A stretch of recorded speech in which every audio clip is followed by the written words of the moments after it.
García, periodista y analista político, para seguir hablando de lo que podría pasar en el país luego que el gabinete del ministro Aníbal Torres recibiera el voto de confianza por parte del Congreso de la República, además, por supuesto, de otros temas de coyuntura. Muy buenas tardes, Iván, gracias por estar con nosotros nuevamente en 24 horas mediodía. Empecemos por este voto de confianza que alcanzó el gabinete Torres. Han sido 68 votos a favor, 64 votos a favor, 58 en contra.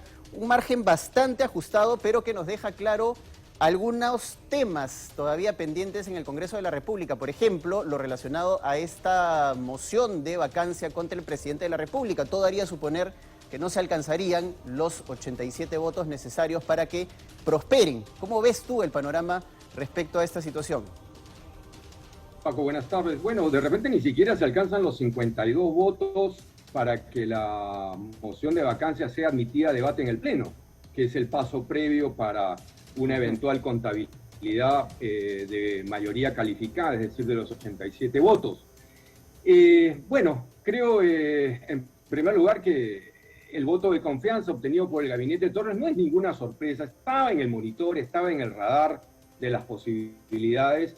Finalmente se dio por un margen estrecho y evidentemente creo que, como es notorio para todos, han sido las bancadas de Acción Popular y la de Alianza para el Progreso las que han definido las agujas de la votación respecto de este voto de confianza al gabinete Torres, ¿no?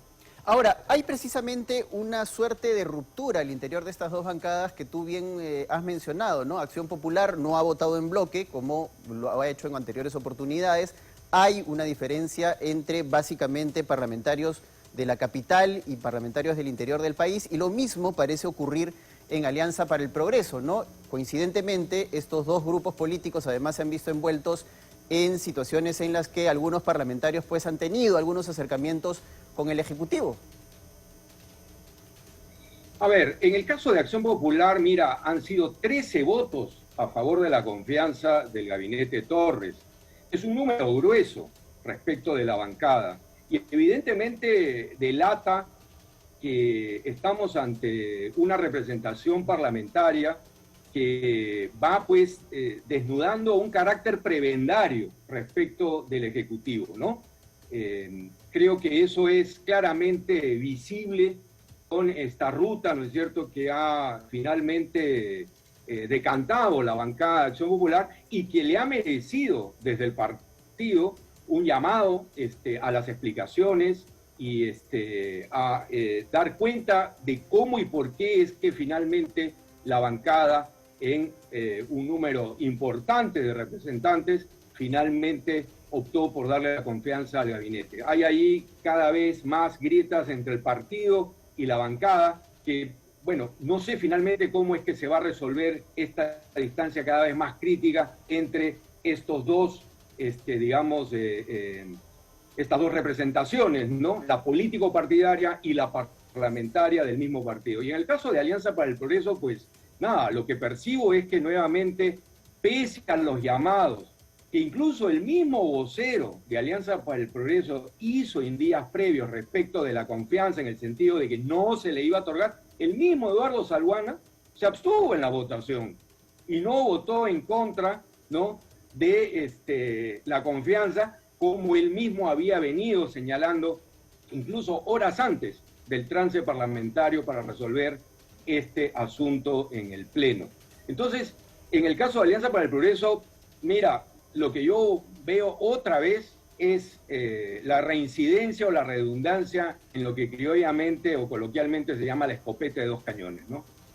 Ahora, hay quienes dicen también que este otorgamiento del voto de confianza al gabinete Torres es una cuestión de supervivencia para ambos poderes, ¿no? Ni legislativo ni ejecutivo están dispuestos a quemar las llamadas balas de plata, ¿no?, o apretar los botones rojos que cada uno tiene en sus respectivas orillas. Sí, creo que también es válida esa mirada. Es un abrazo por la sobrevivencia en medio del naufragio político en el que están ambos poderes del Estado, tanto legislativo como ejecutivo.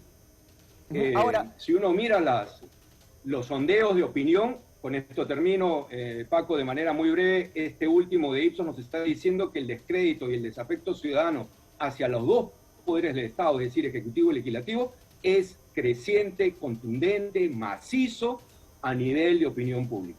Así es, y precisamente tú has mencionado el tema de los sondeos de opinión pública. Hoy ha sido publicado una encuesta en la que el presidente de la República tiene 66% de desaprobación, mientras que el Congreso de la República tiene 70% y la presidenta del Parlamento 61%. Son cifras que le restan cierta legitimidad ante la opinión pública y evidentemente ponen a los peruanos en medio de dos poderes del Estado absolutamente desacreditados, por lo menos desde el punto de vista de las encuestas de opinión pública.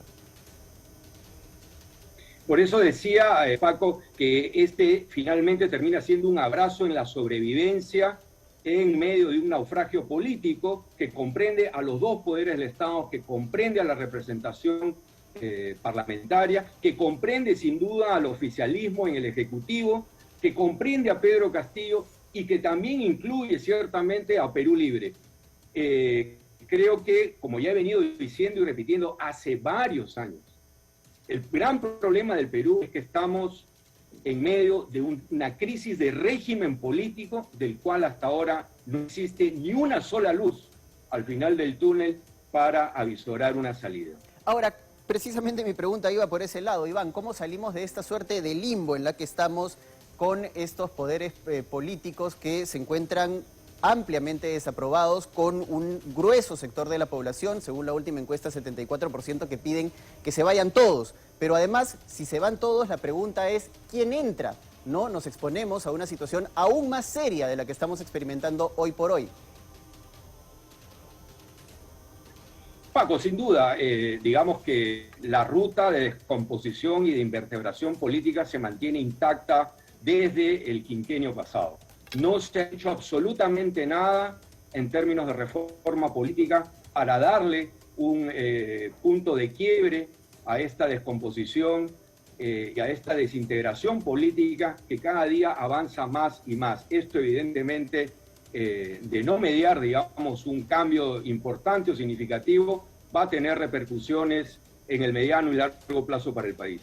Ahora, lo llamativo también de esta situación, y siguiendo en la misma línea, Iván, es que no hay una movilización de la población frente al descontento que generan ambos poderes del Estado. Es decir, cuando se convocan marchas, no tienen la convocatoria que se esperaría de marchas como por ejemplo las que ocurrieron en noviembre del 2020 con la efímera presidencia de Manuel Merino, o marchas en las que haya un consenso con respecto a esta suerte de hartazgo del peruano con respecto a sus autoridades políticas.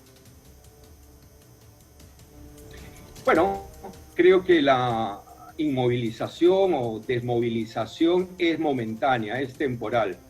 De una parte obedece a que quienes están convocando movilizaciones también están desacreditados. Sus discursos o sus narrativas políticas no generan identidades, no generan ilusiones, y eso evidentemente hace que la convocatoria termine manifestándose de manera bastante precaria, de forma bastante reducida, frente evidentemente a el estado de descomposición o invertebración política en la que se encuentra el país.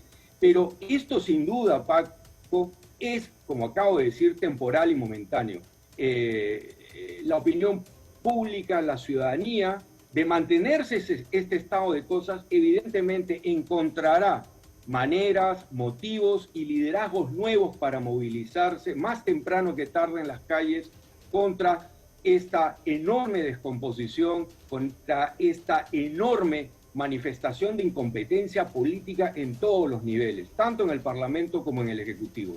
Ahora, finalmente, Iván, ¿cómo ves tú estas movidas dentro del Congreso de la República para realizar este control político de a poquitos, ¿no? Esta censura de a poquitos, como yo le llamo, ¿no? Porque ya se ha aprobado la interpelación al ministro de Salud, Hernán Condori, y también al ministro de Justicia, Ángel Ildefonso, y van a venir más, definitivamente, lo que probablemente también desemboquen en censuras a los miembros del gabinete que simplemente no cumplen con las expectativas de la representación nacional.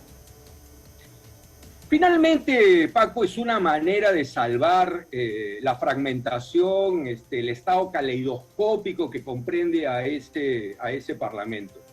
No tienen la fuerza, en muchos casos, para sacar adelante censuras. creo que están muy lejos de la posibilidad de alcanzar mayorías calificadas.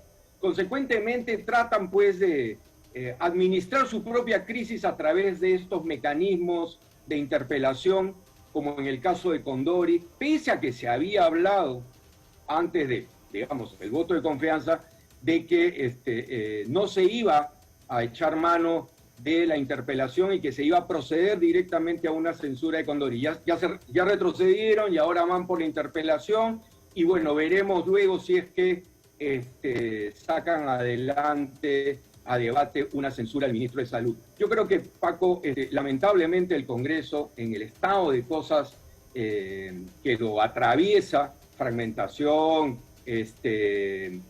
descoordinación, incompetencia política, va a quedar limitado a estos procedimientos que tienen más de gesto que de, ¿cómo se llama?, efectiva competencia respecto del control político, ¿no?